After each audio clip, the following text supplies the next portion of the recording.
May maayos at komportabling buhay si Abram. May mga ugat siya, may tahanan siya. Ngunit may ibang plano ang manlilikha. Ang hangin, iba ang pakiramdam ngayon, hindi ba? Pagkatapos, dumating ang tinig. Hindi mula sa hangin, kundi mula sa lahat ng dako. Iwan mo ang iyong bansa, iwan mo ang iyong mga tao.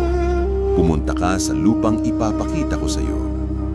Gagawin kitang isang dakilang bansa. Pagpapalain ko ang mga nagpapala sa iyo.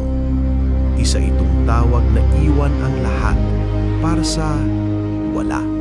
Ang pananampalataya ay isa lamang ibang salita para sa tara na. Hindi ko alam kung saan tayo pupunta. Ang alam ko lang ay magkasama tayo. Kung gayon, sapat na iyon para sa akin. Ipinagpalit nila ang katiyakan para sa isang pangako. Tingnan mo yung disyerto. Wala dyan. Sigurado ka. Good luck na lang. Ang unang hakbang ay palaging ang pinakamahirap.